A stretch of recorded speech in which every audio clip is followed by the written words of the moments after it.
explore that a little bit, but I want to focus mostly on these other two and what we might do to overcome these constraints. So let's start with property owners, existing property owners. You know, you own a building. You're used to raising capital to make improvements to your building.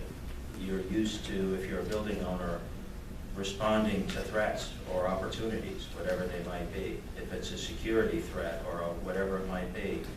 Why is this different? Why can't building owners, do you have to create a special tool for building owners to adapt their buildings?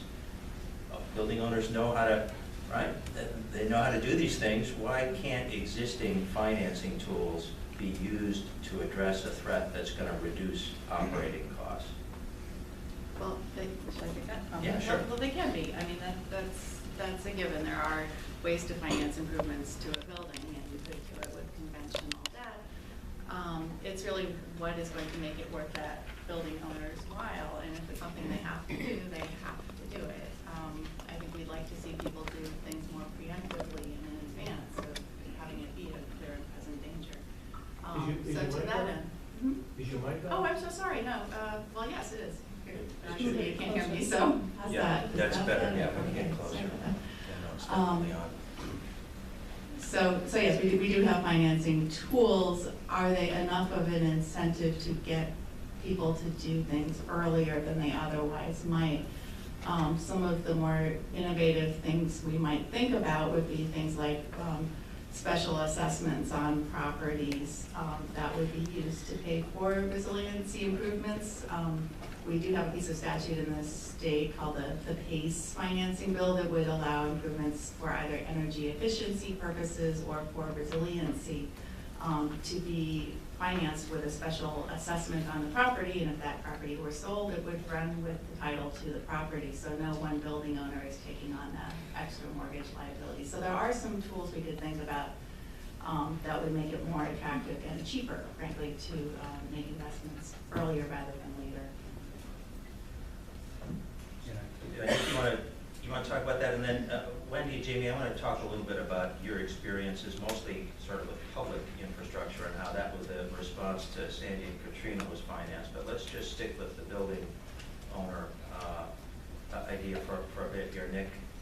Yeah, I mean, it's an interesting discussion. We're not building owners in East Boston, but we're developers, and we're engaged in a discussion about how you develop on the waterfront and how you interact with your neighbors and the community. And whenever you develop, there are opportunities for mitigation. There's a lively, ongoing discussion in East Boston around climate change and resiliency, sponsored by the Kresge Foundation and NOAA, and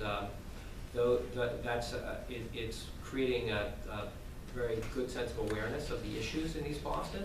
But I think you know, we when we develop these very complex projects on the waterfront, we have our hands full to a large degree, and so I think thinking about other tools that might be available to both developers and to property owners in a district, like through district increment financing, I think that would be a fantastic tool that would both support development along the East Boston waterfront, but also would support making investments in existing properties within the district. So you're expanding a little beyond the existing building. These are sort of district-wide improvements. Yes, and they could support either. I mean, it's no different than a brownfield site that would have eligible costs and credits.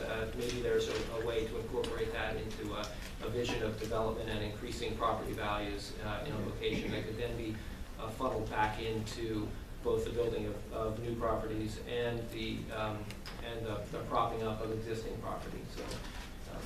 So Laura, could you do a diff now? Do we need special legislation for this, or could we already have? And DIFs, for those of you who are, you know, district improvement financing is what most people in most states is called tax increment financing, where you create a special tax district, and within that district, improvements are financed by the tax increment, by the increase in real estate taxes that those improvements leverage. And here it would be not so much the increase in value, it would be the values wouldn't be diminished as much as they otherwise would be. Well, right? Could you do that? No, I mean, it wouldn't work if values were just expected to be maintained. The whole concept depends on future property values being higher, with that increment being funneled back into public infrastructure improvements to support that district. So you'd have to have a willing city that was willing to, effectively forego those new operating revenues for its general uses and funnel them into that infrastructure. But theoretically, for new development, you could use that. You could also use, we do have Chapter 23L, which is the Commonwealth Special Assessment Statute, very much like the same concept of property taxes, but it's an additional incremental tax that the property owners agree to / ask for, so that their development area can finance public infrastructure improvements. So that's another way, and maybe the two concepts in combination. Yeah, we can come back to this a little bit, but I want to go to Jamie and Wendi a little bit. So, both in New York and New Orleans, of course, massive and very, in some cases, very expensive infrastructure improvements have been made. Maybe let's start with New Orleans after Katrina, Wendi. Now, those were responses to the last storm, but they're also preparations for the next storm. There's nothing that would prevent you from doing those in advance of a storm rather than waiting till afterwards. Except human nature. There you go.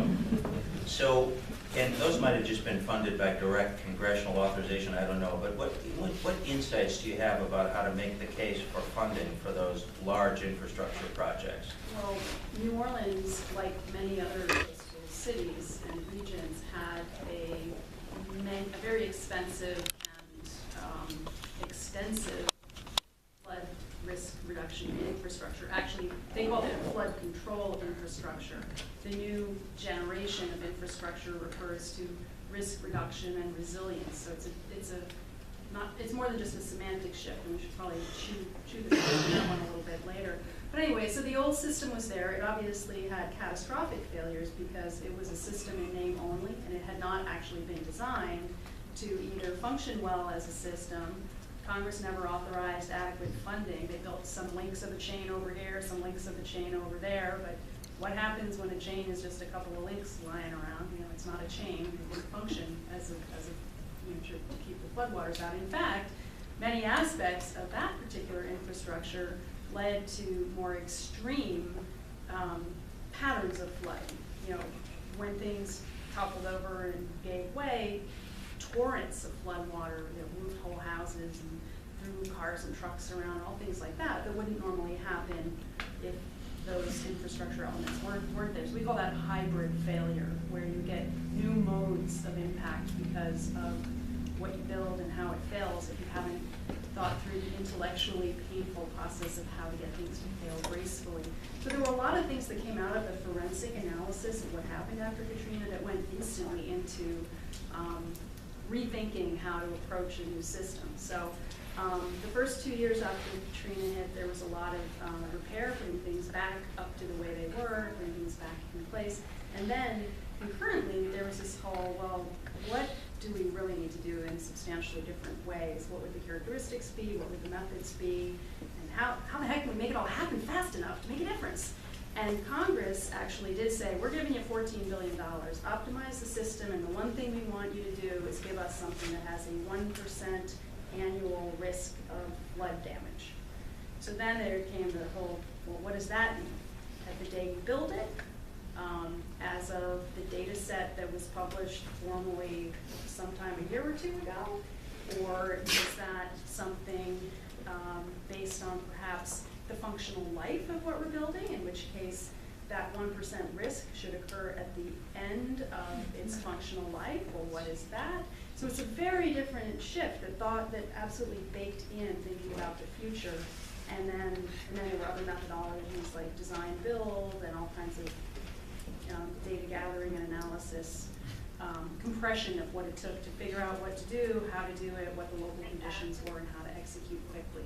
That's why it was functionally complete in late 2011 when Hurricane Isaac revisited the area, and that $14 billion was they could close all the structures and keep that. So did you start with that number and had to kind of reverse engineer the solution from that number, or did the number arrive from the solution?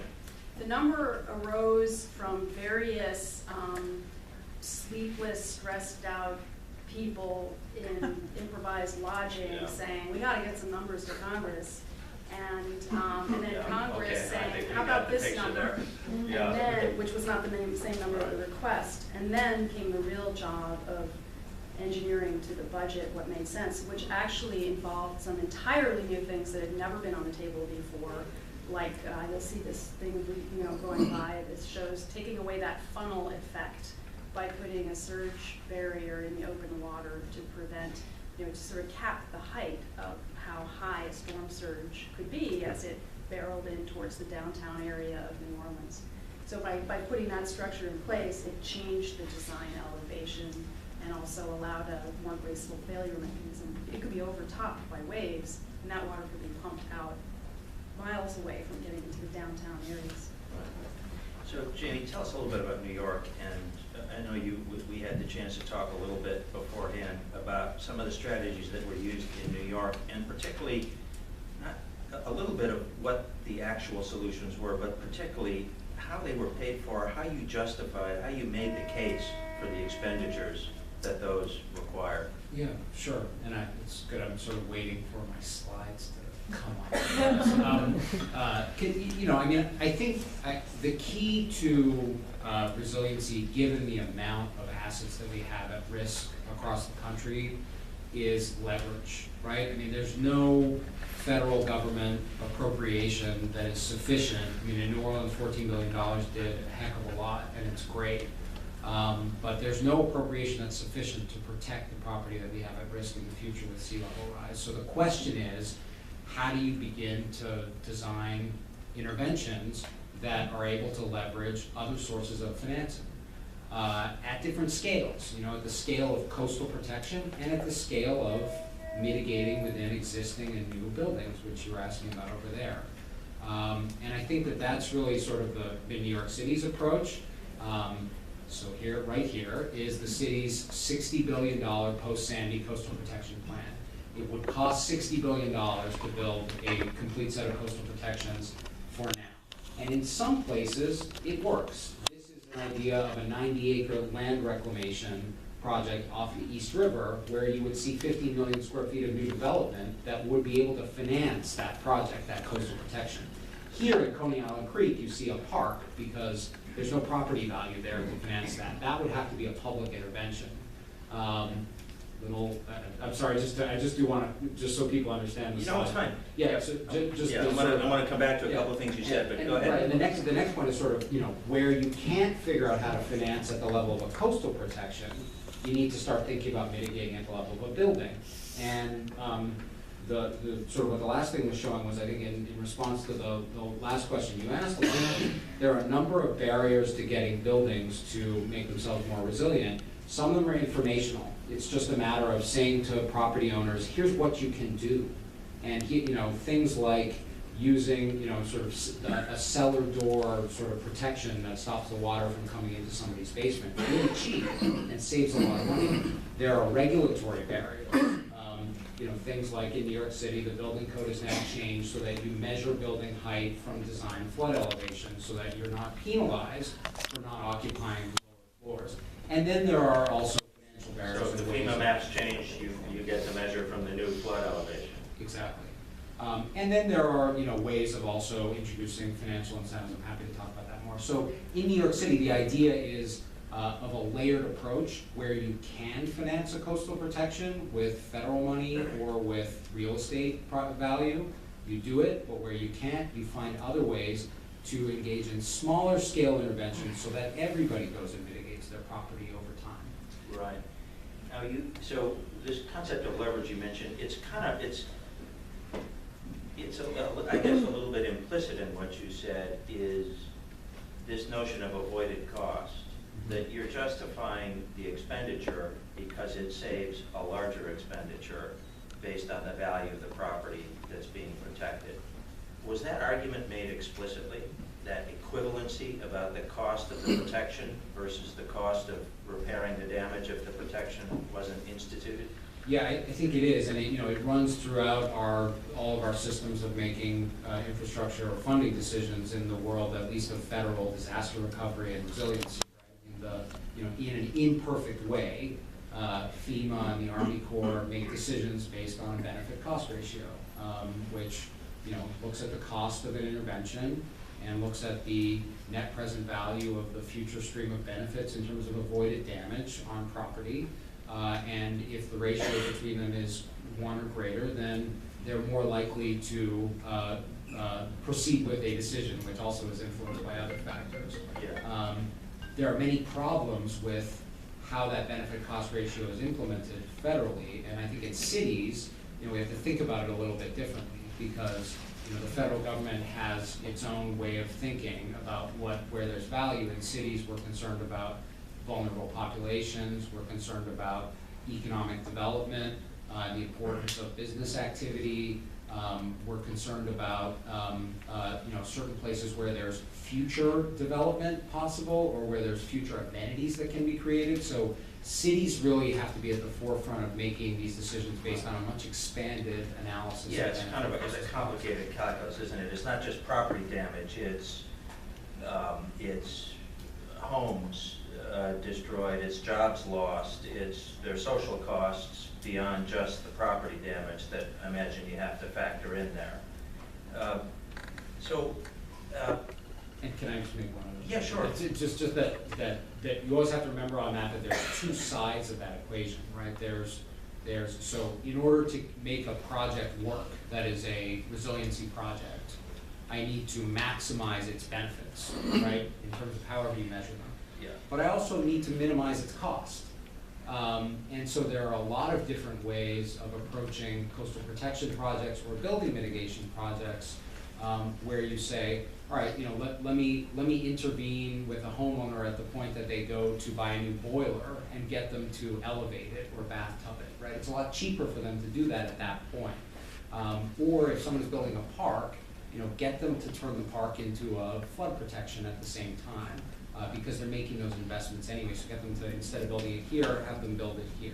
Right. So I think there's just both sides of the equation need to be worked. Right. So Nick, let me zero in on this a little bit, because it's really fundamental across what all of you are saying, whether it's at the individual building scale, whether it's private or public expenditures, is this notion of a cost-benefit analysis. I mean, in essence, that's what everybody's doing. Maybe they don't have the tools to do it perfectly, but in effect, that's the decision that a building owner is making. It's the decision that a city is making, or a region is making in planning a response. So, is there an established methodology for that? Wendi, you might be the best one to ask about this, and I think I know what your answer is going to be. So, if you're going to do a cost-benefit analysis for a large intervention, you got to start with a risk assessment, I would guess, right? You got to figure out what's the risk of the loss in the first place. How established is this methodology, and how much is it kind of embedded with every project? So since the feds got into flood control, infrastructure, planning and engineering and finance after the great floods of 1927, there's been one methodology, and it pretty much to this day, with a few little tweaks, resembles the worldview of just making a business case for something based on the economic state of the art at that point in time. And it's had a few little things like socioeconomic considerations layered on top, and people did start to say, well, yes, especially when it comes to public health and safety, maybe the dollar value isn't the driver, maybe we just need to do things so that thousands of people don't die in Louisiana, and dozens of people don't die, in the Sandy's wake. So, people started saying it's more than just the financial. And now the people are also going away from this very Cartesian risk management. We can know all the factors. We can really come up with this snapshot in time view of what risk we're managing, what we will do to manage that risk, and what the payoff will be. The concept of resilience really involves something that functions different ways under multiple scenarios, something that is doing the business case part of it, as well as the health and safety and social justice type things, while stewarding our ecosystems that are such a huge part of providing buffer functions and all that other stuff. And in fact, So a lot of things that are very hard to quantify. there are, Yeah. and I will tell you, everything that was done after Katrina was a radical departure from the old method, and it really invented the